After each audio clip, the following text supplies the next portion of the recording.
You never forget the moment your worth gets calculated in front of strangers. I was 12 minutes into presenting our Q4 expansion metrics when Derek interrupted, his voice carrying that rehearsed confidence that always made my skin crawl.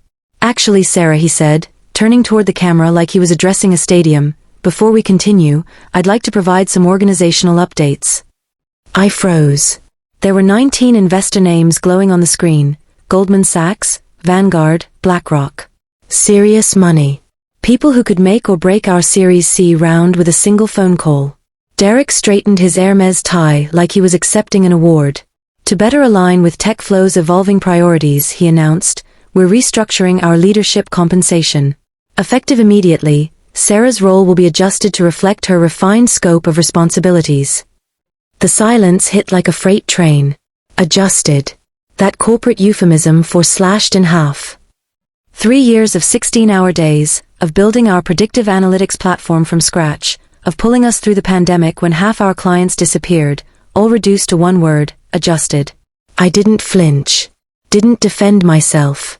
I looked straight into the camera, steady and unblinking, because I'd learned something important about power. Sometimes the strongest thing you can do is let someone else dig their own grave. Smart restructuring, came a voice from the board. Another added, streamlined approach. Derek smiled wider, feeding off their approval. He had no idea that tucked in the corner of the screen, in a muted square labeled J. Chen Observer, sat someone who'd been watching everything unfold. Someone who knew exactly what this company was worth, and exactly who'd built it. The presentation continued, but I wasn't listening anymore. I was calculating. Because 3 months ago, I'd made a decision that Derek knew nothing about. A decision that was about to change everything. But first, I had to let him finish his performance. 2 weeks before that call, the first red flag appeared in my inbox. Nothing dramatic, just a missing CC on the investor deck review. I'd been copied on every major decision for 3 years. Suddenly, I wasn't. By Tuesday, I noticed my name had been quietly removed from the Series C pitch calendar. The same presentation I'd spent 2 months perfecting, the same metrics I'd validated with our data science team over dozens of late-night Chipotle runs. Thought you could use a break, Derek said when I asked. You've been carrying so much. Let the team handle this one. The team. As if I wasn't the one who'd hired half of them. Thursday brought the real punch. I opened the final pitch deck to find my slides completely rewritten. Same data, same projections, same breakthrough algorithms, but every trace of my methodology had been stripped away. My 2-page technical appendix, reduced to a single bullet point. My risk analysis framework, credited to the TechFlow leadership team. I sat in my Honda Civic in the parking lot, staring at slide 23. The neural network architecture I designed during a weekend hackathon in 2021, now presented as if it had materialized from thin air. No attribution. No footnotes. Just Derek's name at the bottom of every slide. That night, I did something I'd never done before.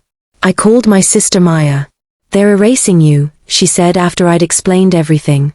Maya worked at McKinsey, understood corporate politics better than anyone. This isn't about performance. This is about optics. What do you mean? Think about it. Young female engineer, built something revolutionary, gets too much credit. Investors start asking why she's not running the company. So they move you to the background before you become a problem. The pieces clicked together. The casual mentions of bringing in senior leadership. The suggestions that I focus on product development, instead of strategy. The way Derek had started introducing me as our technical lead instead of our co-founder. They weren't just stealing my work. They were rewriting history. What are you going to do? Maya asked. I stared at my reflection in the kitchen window of my small apartment. At 28, I'd built something that could transform how companies predict market trends. I'd turned a Stanford computer science degree into a platform worth hundreds of millions. I'd proven myself in every possible way. But I'd forgotten the most important lesson. In corporate America, being right isn't enough. You have to be willing to fight for credit. I'm going to document everything, I said quietly. Maya paused. That's it. For now. The USB drive arrived on a Friday. No note, no explanation, just a small package slipped under my apartment door with my name written in block letters. Inside, a single flash drive labeled 4S, "You need to see this." I recognized the handwriting immediately. Emma, our junior data analyst. Quiet, observant, always the first to arrive and last to leave. I'd mentored her during her internship, helped her navigate the boys' club atmosphere that dominated our engineering team. The drive contained a single audio file, leadership_strategy_call_03_15 MP3. Derek's voice filled my apartment, crystal clear through my laptop speakers. "If Sarah's still the face of this funding round, we're going to have a credibility problem," he said. "Investors want proven leadership, not someone who looks like she should be coding in a dorm room." Laughter. Male voices, casual and confident. "I'm not saying get rid of her," Derek continued. "She's valuable. But we need to position her appropriately. Behind the scenes. Let her build, let me lead." More laughter. Someone said, "Smart play." "The Series C is our chance to rebrand," Derek added. "Show investors we're not just another tech startup with a brilliant kid. We're a mature company with executive leadership." I played it 3 times. Each repetition felt like a slap, but also like clarity. They weren't just stealing my work, they were systematically erasing me from the narrative of my own company. I opened a new folder on my desktop, Evidence. Inside, I began compiling everything. The audio file. Screenshots of the original pitch deck with my name. Email threads discussing the algorithms I'd developed. Performance reviews that explicitly credited me with TechFlow's core innovations. But I needed more than evidence. I needed leverage. That's when I remembered the conversation I'd had with Jennifer Chun 6 months ago. We'd met at a Stanford alumni event, gotten into a deep discussion about machine learning applications in financial markets. She'd been impressed by our work, had asked pointed questions about our architecture and scalability. "If you ever decide to raise serious money," she'd said, handing me her card, "call me first." Jennifer Chun, managing partner at Chun Ventures. The same Chun who'd been quietly observing our investor calls for the past month. I'd assumed she was just another potential investor doing her due diligence. But sitting in my apartment, staring at her business card, I realized something important. Jennifer hadn't been evaluating TechFlow as a company. She'd been evaluating me. The next morning, I did something I'd never done before. I called in sick. Instead of heading to our WeWork office in downtown Austin, I drove to Mozart's Coffee on Lake Austin. Jennifer had suggested it when I'd finally worked up the courage to call her. "You sounded stressed on the phone," she said, settling into a chair overlooking the water. At 45, Jennifer had the kind of calm confidence that came from closing billion-dollar deals. "What's going on?" I told her everything. The stolen credit, the rewritten presentations, the audio file. I showed her the evidence I'd compiled, the timeline of my systematic erasure from TechFlow's narrative. Jennifer listened without interrupting, occasionally taking notes on her iPad. When I finished, she was quiet for a long moment. "How much do you think TechFlow is worth?" she asked finally. "Derek's pitching $800 million pre-money. With the Series C, we're looking at about $1.2 billion post-money. And how much of that value did you create?" I hesitated. "I don't know how to quantify." "Ballpark.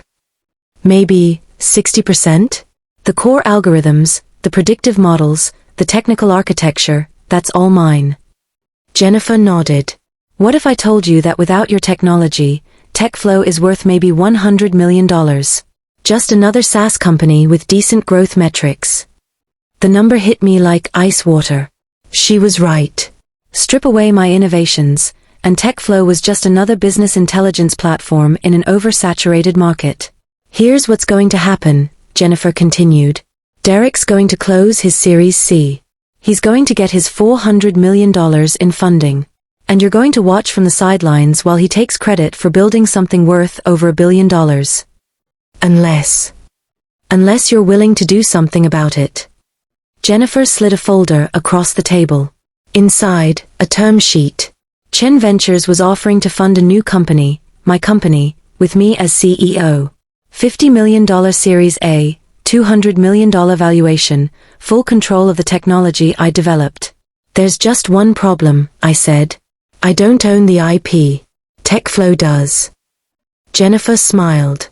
That's where it gets interesting. I've been doing some research on your employment agreement. You signed as a co-founder, not an employee. The IP assignment clause is ambiguous. She was right. In our rush to get incorporated, we'd used a generic template. The language around intellectual property was vague, full of legal gray areas that a good attorney could exploit. I'm not suggesting you steal anything, Jennifer said carefully.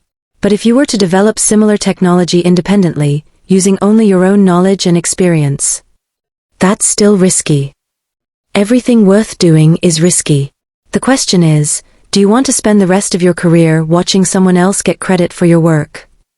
I stared at the term sheet. My name at the top. CEO and founder. Complete control over my destiny. If I do this, I said slowly, Derek's going to fight back. He'll claim I stole proprietary information. Let him try. I've got the best IP lawyers in Silicon Valley on retainer. And tech flow. Without you? They're about to find out what their technology is really worth. The Series C call was scheduled for Thursday at 2 p.m. I'd spent the previous week acting completely normal, attending meetings, responding to emails, even helping debug a server issue on Tuesday night. Derek had no idea I'd already signed Jennifer's term sheet. I watched from my apartment, using the secure link Emma had provided. The conference room at TechFlow looked perfect. Derek had even bought a new suit for the occasion. Navy blue, probably Brooks Brothers. The kind of outfit that screamed, serious CEO. 19 investor tiles filled the screen. Goldman Sachs, Vanguard, BlackRock, Fidelity. And in the corner, muted and unassuming, J. Chen Observer. Derek launched into his presentation with the confidence of someone who'd rehearsed every word. He talked about market opportunity, about scalable technology, about TechFlow's proven leadership team. I almost laughed when he reached slide 12. My predictive algorithm, the one I developed during a weekend hackathon, was now being presented as TechFlow's proprietary AI innovation. The technical details were all there, the neural network architecture, the data processing pipeline, the validation methodology I'd spent months perfecting. But there was something else. A small detail that made my heart race. Derek was explaining the algorithm wrong. He was describing the gradient descent optimization as recursive neural pruning. He was confusing backpropagation with forward propagation. Technical errors that would be meaningless to most investors, but glaring to anyone who actually understood machine learning. Derek didn't understand the technology he was pitching. He'd memorized the slides, but he had no idea how the underlying system actually worked. Questions? Derek asked, finishing his presentation with a confident smile. Silence. Then a tile lit up. This is impressive work, said David Park from Goldman Sachs.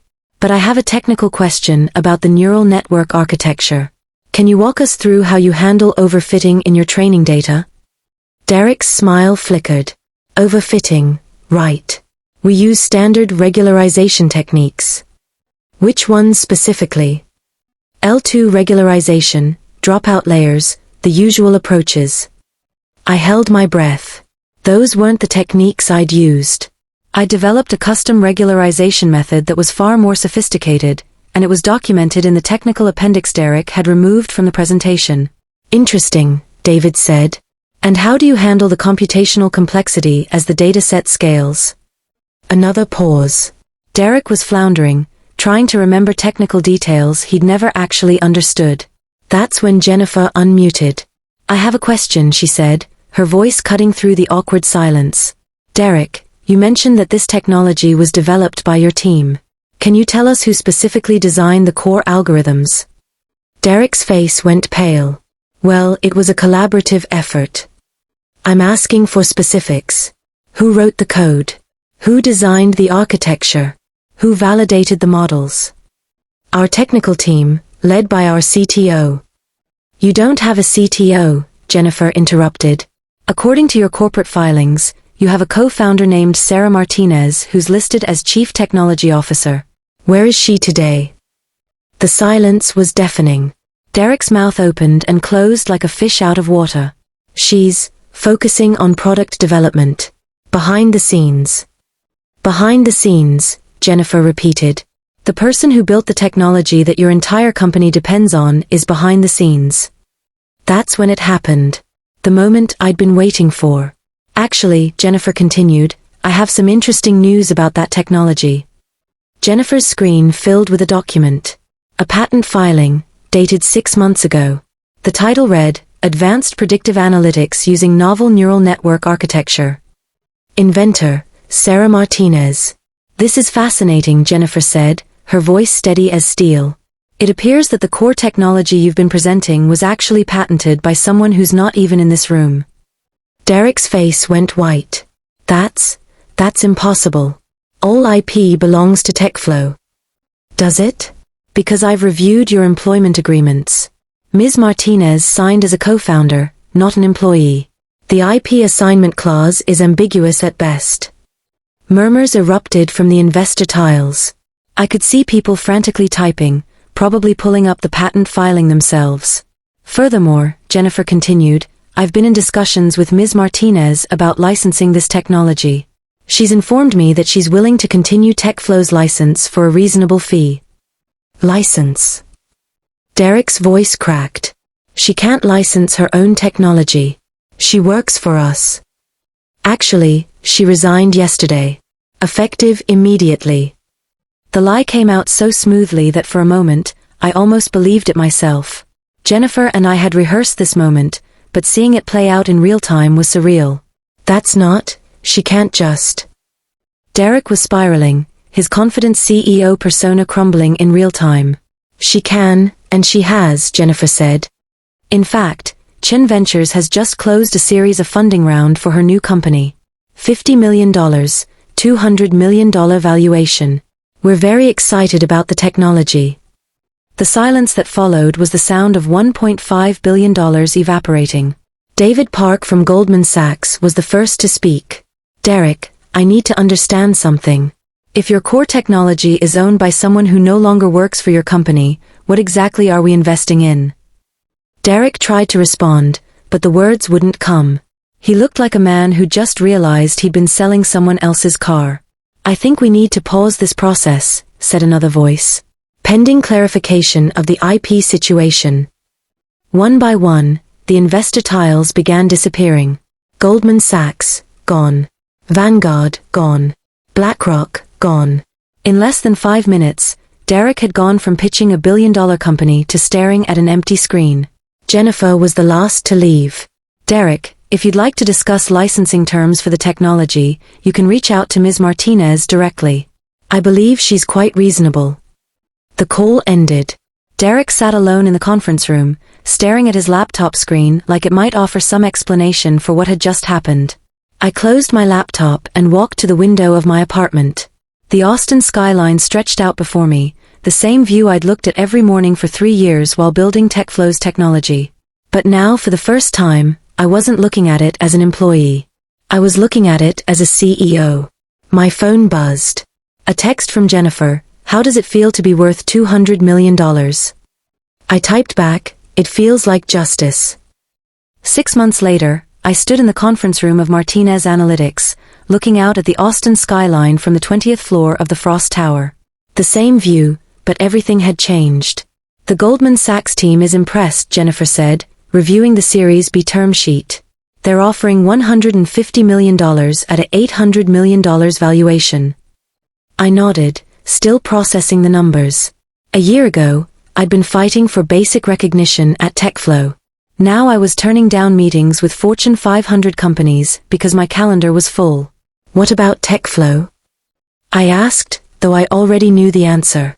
Derek's been trying to rebuild the technology for months. Without you, they're basically a sales team with a database. Last I heard, they're looking for a buyer. I felt a twinge of something, not guilt, exactly, but acknowledgement. TechFlow had been my first real company, the place where I'd learned to code at scale, to think like an entrepreneur. It deserved better than Derek's leadership. Actually, I said, I want to make them an offer. Jennifer raised an eyebrow. You want to buy TechFlow? I want to buy their client list and their brand. Merge the companies. Keep the employees who want to stay. And Derek. Derek can keep his CEO title. Of the sales division. Jennifer laughed. You're more generous than I would be. It's not about generosity. It's about building something sustainable. 2 weeks later, Derek sat across from me in the same conference room where he'd once humiliated me. The acquisition papers were spread between us, waiting for signatures. I don't understand, he said, staring at the terms. You're offering me a VP position? After everything. You're good at sales, I said simply. You understand the market, you know how to talk to clients. Those are valuable skills. But you're CEO. I'm CEO. Derek looked older than his 34 years. The stress of the past 6 months had aged him, carved lines around his eyes that hadn't been there before. I'm sorry, he said finally. For the call. For trying to push you out. I was scared. Scared of what? Of being irrelevant. You built something incredible, and I knew I could never build anything like it. I thought if I could just control the narrative. You could control the credit. Yeah. I studied his face, looking for signs of the man who'd slashed my salary in front of 19 investors. All I saw was exhaustion. Here's the thing about credit, I said. It's not a zero-sum game. Your success doesn't have to come at the expense of someone else's recognition. Derek signed the papers without another word. When he left, Jennifer and I were alone in the conference room. You know he'll probably try to take credit for the merger, she said. Let him. I know what I built. And if he tries to push you out again? I smiled, thinking about the patent portfolio I'd filed over the past 6 months. 23 patents, all in my name. The legal protection Jennifer had insisted on from day one. He can try. That evening, I drove to Mozart's Coffee, the same place where Jennifer and I had first discussed my future. The sunset over Lake Austin painted the sky in shades of orange and pink, and for the first time in months, I felt something I'd almost forgotten, peace. My phone buzzed with a text from Maya, saw the Tech World article. Austin's rising tech star Sarah Martinez closes $150 million Series B. Mom's going to frame it. I typed back, tell her I'm still the same person. No, you're not. You're the CEO version. She was right. I wasn't the same person who'd sat quietly while Derek stole credit for my work. I wasn't the same person who'd accepted adjusted as a synonym for diminished. I was someone who'd learned that in corporate America, being brilliant isn't enough. You have to be willing to fight for your worth, to demand recognition, to build your own stage if no one else will give you one. The next morning, I walked into Martinez Analytics and saw my name on the lobby wall in brushed steel letters. Below it, our mission statement, building the future of predictive analytics, one algorithm at a time. No one else's name. No shared credit. No ambiguous language. Just the truth, I built this. And finally, that was enough. If you've ever had your work stolen, your credit diminished, or your worth adjusted by someone who couldn't build what you've built, then you know the power of reclaiming your narrative. The corporate world can be brutal, but it's also full of opportunities for those brave enough to bet on themselves. What's your story? Have you ever had to fight for recognition? Drop a comment below. I read every single one, because this isn't just about one person's journey. It's about all of us who've had to prove our worth in rooms where we weren't supposed to belong. Hit that subscribe button if you believe in the power of building something that's truly yours. Because at the end of the day, the best revenge isn't getting even, it's getting ahead.